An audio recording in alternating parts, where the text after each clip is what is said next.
जब हम चीज़ों को इंडिविजुअल लेवल पे, यानी कि एक फर्म के बारे में, एक इंडिविजुअल के बारे में, एक ऑर्गेनाइजेशन के बारे में, किसी एक कमोडिटी के बारे में डिस्कस करते हैं, किसी एक कमोडिटी के बारे में स्टडी करते हैं, तो वो हमारा माइक्रो इकोनॉमिक्स कहलाता है। और जो हमारा मैक्रो इकोनॉमिक्स होता है उसमें हम इकोनॉमी एज होल, यानी कि पूरे के पूरे इकोनॉमी के बारे में पढ़ते हैं। जैसे कि हमारा इंडिया एक इकोनॉमी है, तो इसके बारे में जहाँ पे हम पढ़ते हैं वो क्या कहलाता है, हमारा मैक्रो इकोनॉमिक्स। जैसे कि देश का जीडीपी क्या होना चाहिए, हमारे देश का बजट क्या है, बैंकिंग सिस्टम कैसे काम करता है, मनी कैसे काम करता है, एग्रीगेट डिमांड क्या होता है, ये सारी चीज़ें हम मैक्रो इकोनॉमिक्स में पढ़ते हैं। वही माइक्रो इकोनॉमिक्स में हम किसी एक कमोडिटी के डिमांड के बारे में पढ़ते हैं, सप्लाई के बारे में पढ़ते हैं, ठीक है, फिर प्रोडक्शन पॉसिबिलिटी कर्व के बारे में पढ़ते हैं। तो ये सारी चीज़ें हमारे किस में आता है, माइक्रो इकोनॉमिक्स में आता है।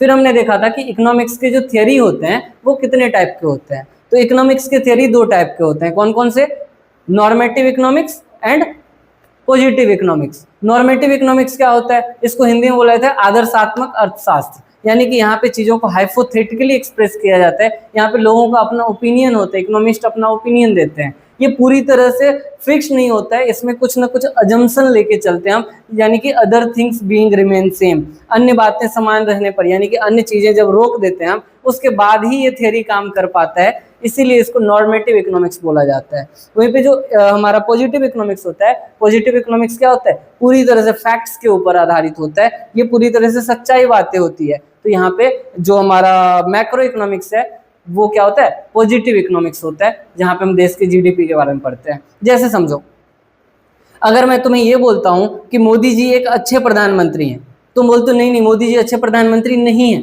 ठीक है, तो ये हमारा क्या हो सकता है, अपना ओपिनियन हो सकता है, ये फैक्ट नहीं हो सकता है। तो जब ओपिनियन है तो ये क्या है, नॉर्मेटिव है, ये नॉर्मेटिव कॉन्सेप्ट है। लेकिन वहीं पे जब हम बात करते हैं कि अभी हमारे देश का प्रधानमंत्री कौन है, तो अभी हमारे देश का प्रधानमंत्री नरेंद्र मोदी है ना, तो ये फैक्ट है, ये ओपिनियन नहीं हो सकता है। तो ये क्या है, ये पॉजिटिव कॉन्सेप्ट है। तो जहां पे हम अपने ओपिनियन के बारे में हाइपोथेटिकली बातों को डिस्कस करते हैं तो वो क्या कहलाता है, हमारा नॉर्मेटिव, ठीक है। और जहां पे हम चीजों के फैक्ट्स के बारे में पढ़ते हैं वो क्या कहलाता है, पॉजिटिव इकोनॉमिक्स।